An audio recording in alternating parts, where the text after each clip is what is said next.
a moment, you'll hear James Stewart as the six-shooter, just one of the many fine programs brought to you Sundays on NBC. Later this evening, listen to the NBC Star Playhouse with one of your favorite stars. Hear Stroke of Fate. Happened if fate had reversed historical facts. And be sure to keep tuned for the dramatic story of Last Man Out. It's a wonderful lineup of great programs, all of them heard only on NBC. James Stewart as the six-shooter.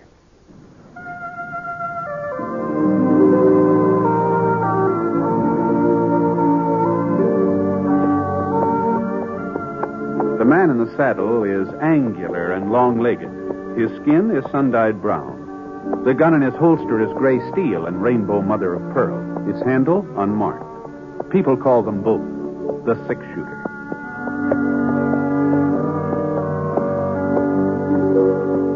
The NBC Radio Network presents James Stewart as the six-shooter, a transcribed series of radio dramas based on the life of Britt Ponsett, the Texas plainsman who wandered through the Western Territories, leaving behind a trail of still-remembered legends. The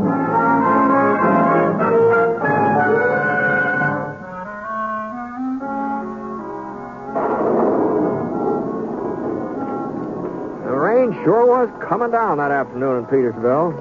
It had started all of a sudden, too, just after I left Scar at the livery stable and headed up the main street toward Doc Early's office. Real cloudburst. The wind was from the north and strong enough so that the water was beating against the building slantwise. And the way the wheel ruts in the street were turning into puddles.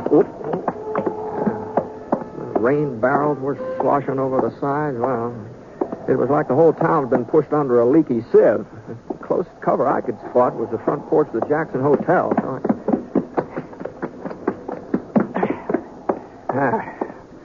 That's better. For a minute I sort of shook myself off like a half-drowned pup. Then I noticed the young fellow standing beside me. I didn't recognize him, though, not at first. Mr. Ponsett? You're Britt Ponsett, ain't you? Yeah, that's right. I wasn't sure till I saw your gun. I guess you don't remember me, Mr. Ponsett. Calvin Plummer. Calvin Plummer? Oh, I sure remember you, Cal. Say, you really sprung up, haven't you? Why, by George, you're taller than I am. How'd you manage to do so much growing so fast? I wasn't so fast, Mr. Ponsett. It's been 6 years since you were in Petersville. 6 years? Is that long? Right after my 15th birthday, that's when you left. 6 years since I was here, huh? Let's see, that must make you right about 21 years old, huh? Yes, sir. 21. Yeah, that's a man's age. It's supposed to be. Too bad everybody doesn't realize it. Well, sometimes it takes a while for people to get used to the fact that you've grown up. I guess so. How are your folks? Your ma and pa, how are they? Didn't you know, Mr. Ponsett? Pa died last summer. Oh, no, I hadn't heard that. I'm sorry, Cal. I'm awful sorry about that. He was a fine man. Yeah. At least I thought so. Well, everybody thought so. You know that. Did they? Well, what do you mean, Cal? Nothing. Looks like it's letting up.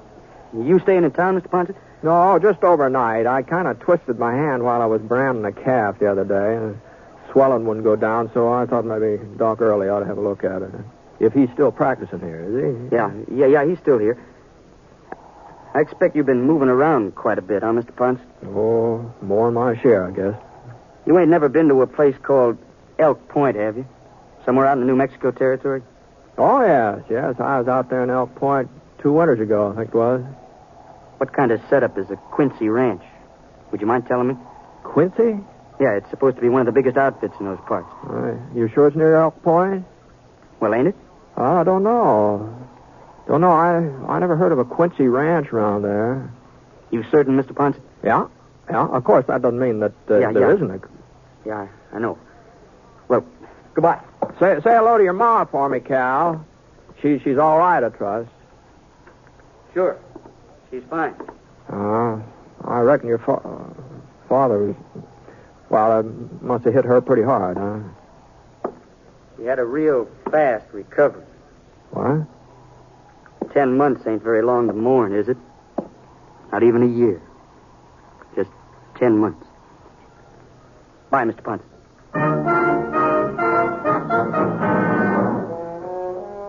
Well, Cal Plummer had done a lot more than just grow up since the last time I saw him. Strange way he was carrying on. I sure couldn't figure out what caused it. And I talk about his mother, like Cora and Ned Plummer, were just about as well suited as any two people I ever met up with. Well, you couldn't even think about one without thinking of the other. They must have been married on close to 35 years. Cal, he was their third child. He was the only one that lived. Gee, Ned sure thought the world of him. Petersville wouldn't be the same without Ned. The rain had stopped now. It even started to warm up a little. And the mud puddles out in the street were giving off little whiffs of steam. So I went over to Doc Early's office. It was just around the corner from the hotel.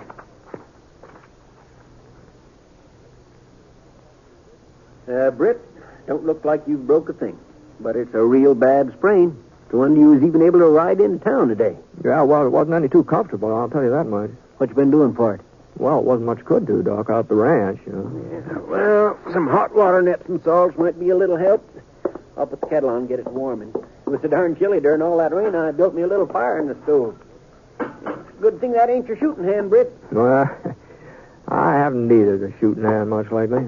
Yeah, you never know. You never know. No, things look quiet enough around Petersville. Yeah, they're quiet all right, considering that Sheriff Jay is out of town. Oh? Yeah, he had some business, took him over to the New Mexico territory. He's checking up on some fella there. Oh. Well, that's kind of a coincidence. What do you mean? Well, I just ran into Cal Plummer on the way up to see you, and he was asking me about New Mexico. That wasn't no coincidence, Britt. What?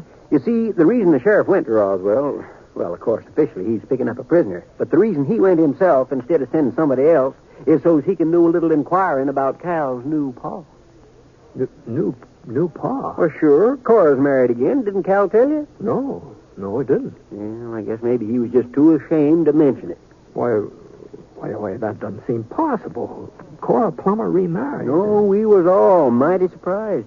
Nobody ever figured she'd look at another man, much less take a new husband, especially so soon after. Well, it was less than a year. Oliver Quincy, that's the fellow's name. Quincy, huh? Well, when did it happen, Doc? Let's see, about a month ago. Maybe 5 weeks. 5 weeks and 3 days. And it's as plain as day he married her because she's got a little money. Ned left her a pretty well fixed ranch and all in cattle. Well, what about Cal? Oh, he came in some money, too. Enough for a good start in life. And Cal's a hard worker. He'll get along. I feel kind of sorry for him, though. You know, he just worshipped his pa. And Cora getting hitched again, well, it was sort of like a slap in the face to him. Yeah? Sounds like that water's boiling. Yeah, that ought to be hot enough for you. So what kind of a man is this Oliver Quincy? Is that his name, Yeah, Oliver? Yeah, that's his name, all right. Oh, you know the type, Britt. Big fella, white hair, mustache, always smiling. Now, where'd that some salt? Oh, here we are. A real four-flusher. That's what he is. You can spot him a mile off. Dresses like a dude, uses a lot of fancy words. Move that stuff. Now, just let me... There. Now, just stick your hand in here. Right here. Oh, all the way, Britt, all the way. Heat's good for spring. Holy smokes, that's hotter than a furnace, Doc. Well, that's what draws out poison. You'll get used to it in a minute or so. It draws out the what? He claims to have a big ranch somewhere near Elk Point. Cora says he's worth more than she is. Well, maybe he's got her convinced, but he ain't fooling nobody else. Yeah, gee, that's hot. It could be the truth. If he's so well off, why are they living on Cora's property? Just answer me that, then. Yeah, I see what you mean. Guess that water's cooling off. Maybe I ought to pour in some fresh. No, that water's fine, Doc. That's just fine. It doesn't need to be a bit hotter. And the hand's feeling better already. Yeah, well, you leave it in a little while longer anyhow. Well, it's feeling better. I reckon even Cora will get her eyes opened up when Sheriff Jay comes back from New Mexico. He'll have the truth about Oliver Quincy. Of course, it's going to hurt her some. A woman don't like the idea of finding out she's made a fool of herself, but it'll be better for her to find it out now than later. Well, I just don't see how this concerns the sheriff, Doc. Man who tells a widow woman a batch of lies and finagles around so he can get control of her property, that concerns the sheriff, don't it? fellow who do that, he might do a lot worse, Britt. He might do a whole lot worse. You just mark my word. All right, let's have a look at that hand of yours. Oh, sure, yeah. What? Oh, now, don't let the redness worry you. You ain't scalded. Swelling has gone, Dynamite. Well, I'll just wrap it up real tight, and in a day or so it'll be good as new. Swear I don't know how I'd get along without Epsom salt. Seems like they're a remedy for almost everything. Put old Lady Murdoch on 'em last year when her liver was acting up. 4 or 5 doses, and she ain't had a bit of trouble since. Why, she was even at the barn dance last Saturday carrying on like she didn't have no liver at all. Now, if you'll just hold out your hand, Britt.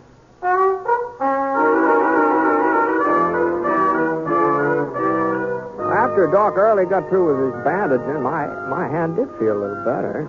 At least some of the throbbing seemed to go away. So I left his office and I wandered over to the hotel.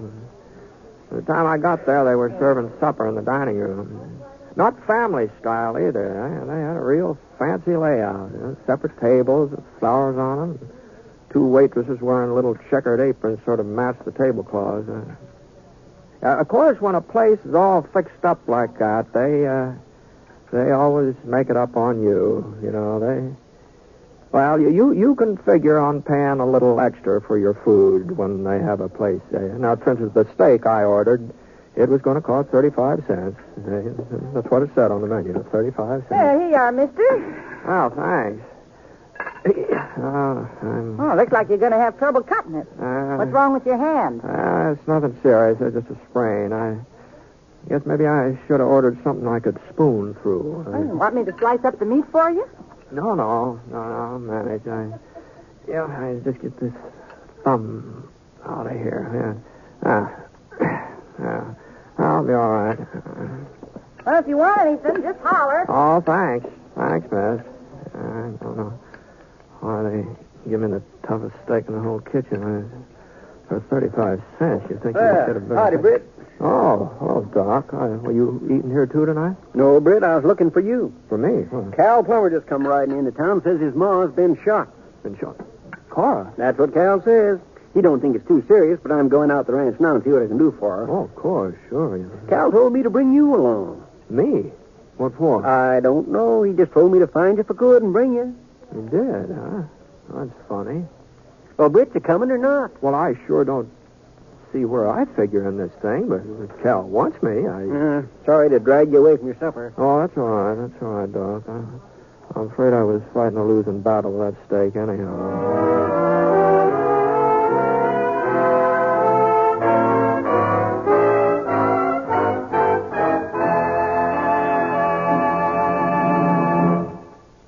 We'll return to James Stewart as the 6-shooter in just a moment. Every day, every one of us Americans has the satisfaction of knowing that right now we enjoy the highest standard of living in all history. And we've only begun, for it's a fact that our standard of living will rise still higher. And while we've made ourselves stronger economically, we've retained all of our basic freedoms. We work where we choose, we bargain collectively, contract our own affairs, and profit from our inventiveness and enterprise. That's the American economic system, and I'm for it. I'm sure you are, too. So let's keep things that way, friends, all of us.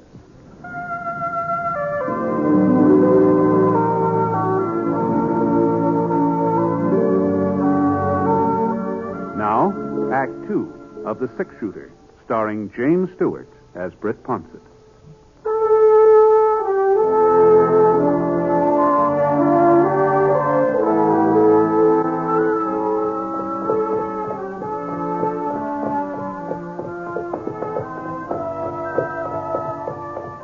The Plummer Ranch was about half-hour ride east of Petersville.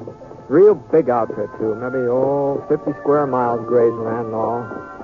The main ranch house just off the road was built to size. 2 stories tall with giant big windows facing out. I remember hearing folks tell how Ned Plummer had to send all the way up to Chicago to get glass big enough for those windows. There was a couple of lamps burning somewhere on the first floor. You could see little lights spilling through the draperies. The rest of the place was dark. Whoa, Scar. Whoa. Oh, boy. Oh. And we left our horses in the yard, Doc and I. And he grabbed his satchel with the medical instruments, and we walked up to the carved mahogany door, the front door.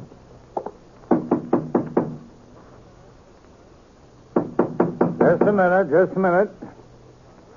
Yes? Oh, Doc Early. Evening. Just what can I do for you, Doctor? Well, Cal said that Miss Plummer, that Miss Quincy, your wife, that she was hurt somehow. Oh, I see. Well, it's nothing serious, just a scratch. My gun went off accidentally. A bullet grazed her shoulder. But Cora's perfectly all right now. Matter of fact, I think she's already gone to bed. Is it, Oliver? Sounds to me like she's still up. Well, I guess I was mistaken. Yeah. Oliver? It's a doctor, dear, and, My name's Ponsett. Britt Ponsett. Brett Ponsett? That's right. That's right, Mr. Quincy. Well, I suppose you might as well come in, Doctor. Mr. Ponsett? How are you? This way. I told him it was only a scratch, dear. But as long as Dr. Early rode way out here, I suppose he might as well have a look at you, just to be on the safe side. Hello, Cora. Britt. Why, what are you doing in Petersville? When did you get into town? This afternoon. Didn't Cal tell you? Well, no. It must have slipped his mind. Good evening, Cora. Let me see here. No, Doc, you shouldn't be troubling over me. I'm all right, really. Well, of course you are, my dear. Of course you are. Bullet barely grazed your skin.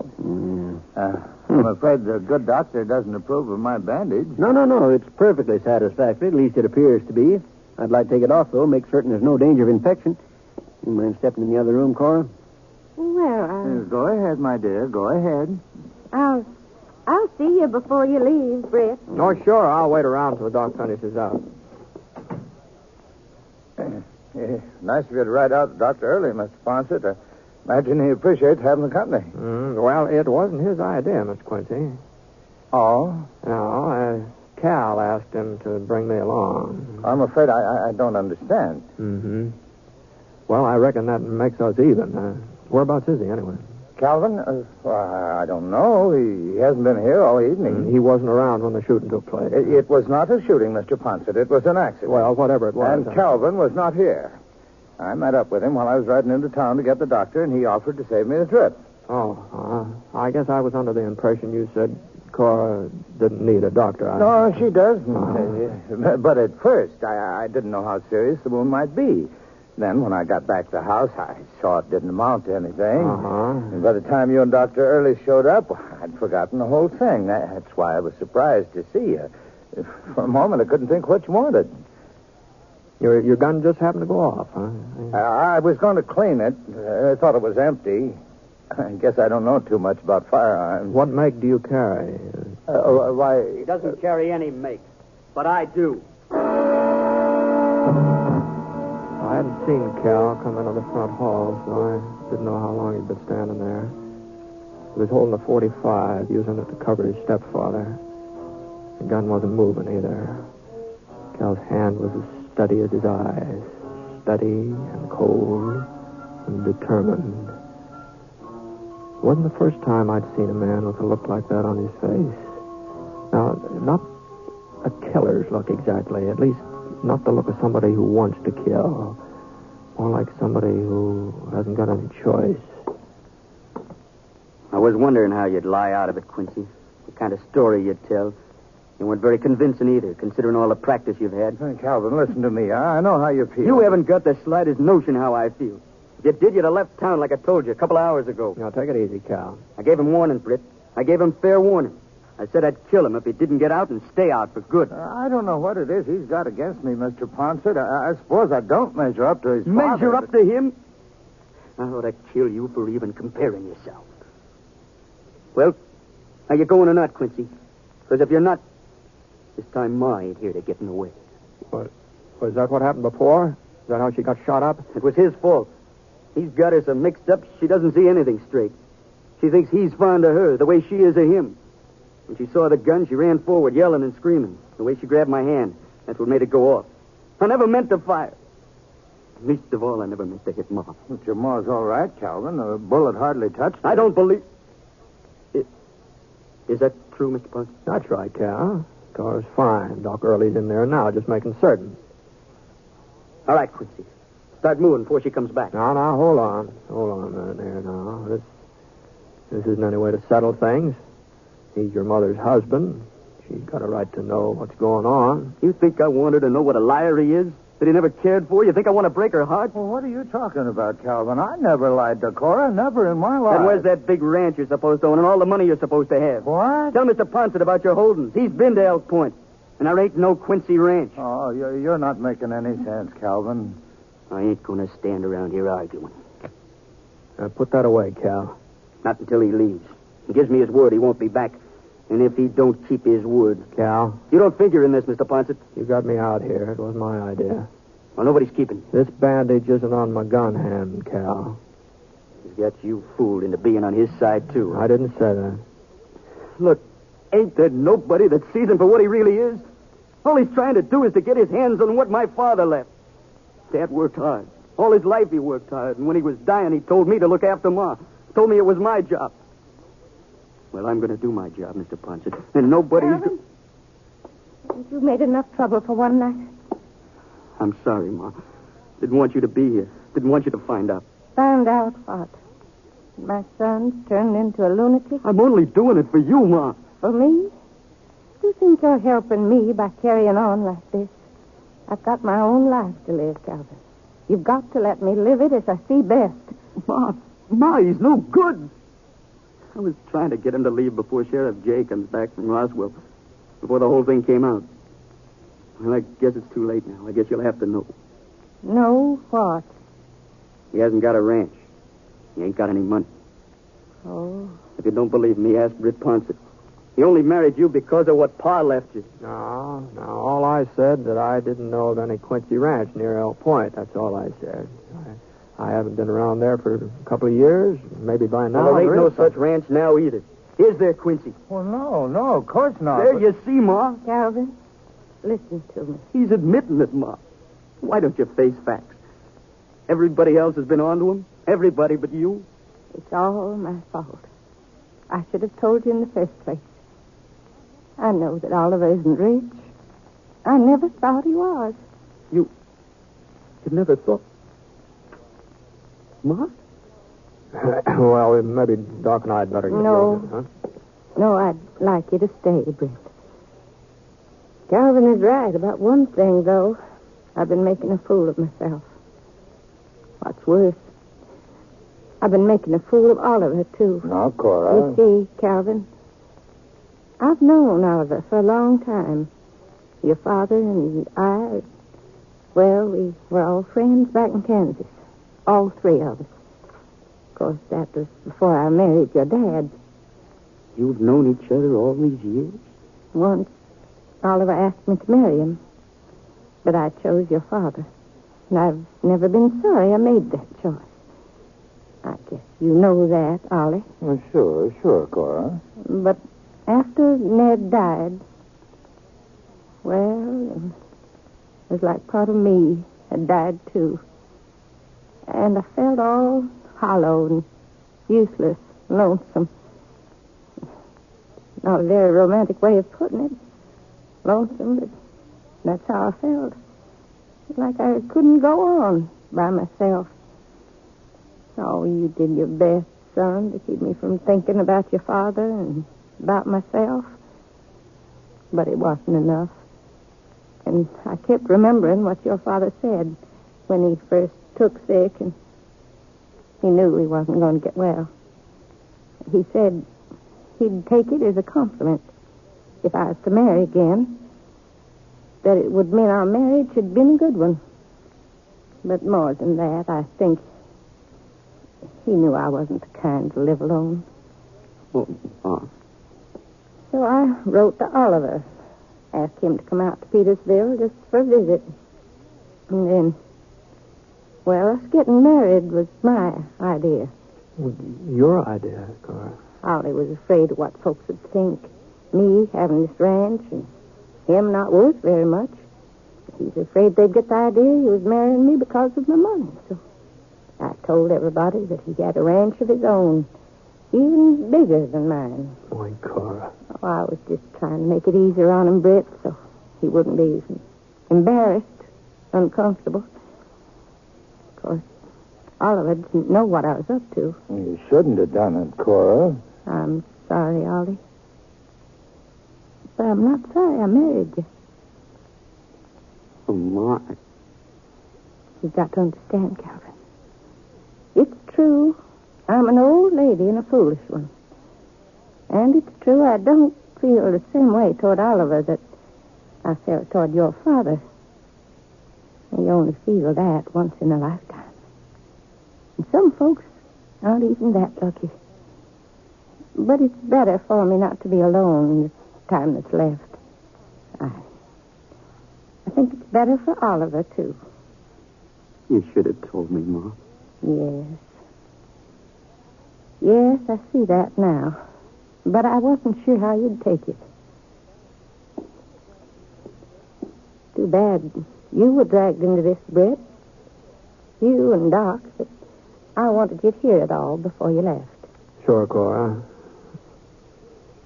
You knew Ned. You were a good friend of his. He thought a lot of you. Oh, I sure hope so. Oh, what would he think? How would he feel about my marrying again? Oh, it's pretty hard to speak for somebody else, Cora. But Ned loved you. That was plain to everybody.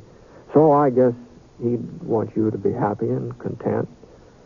That's what Ned would want. Thanks, Britt. Well, Doc, it's about time we're getting back to town, isn't it?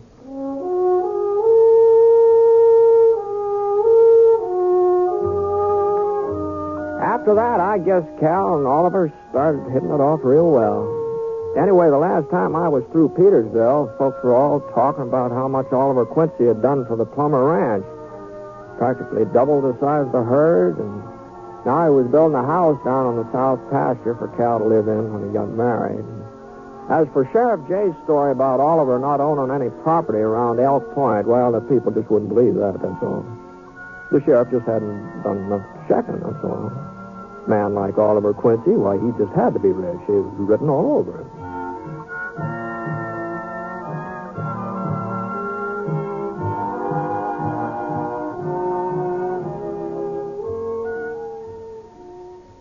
The Six-Shooter is a transcribed NBC Radio Network production in association with Review Productions. It is based on a character created by Frank Burtz and is written by him. Mr. Stewart may soon be seen in the Universal International picture The Glenn Miller Story. Others in the cast were Virginia Gregg and Jean Tatum, Robert Griffin, Parley Bear, and Bert Holland.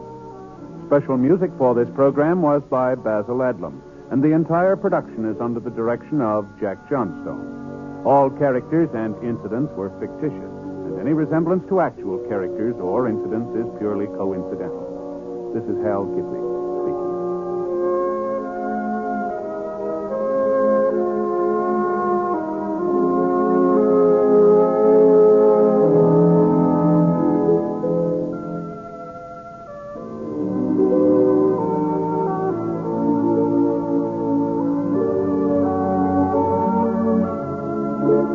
Tonight, hear Margaret O'Brien in the NBC Star Playhouse on the NBC Radio Network.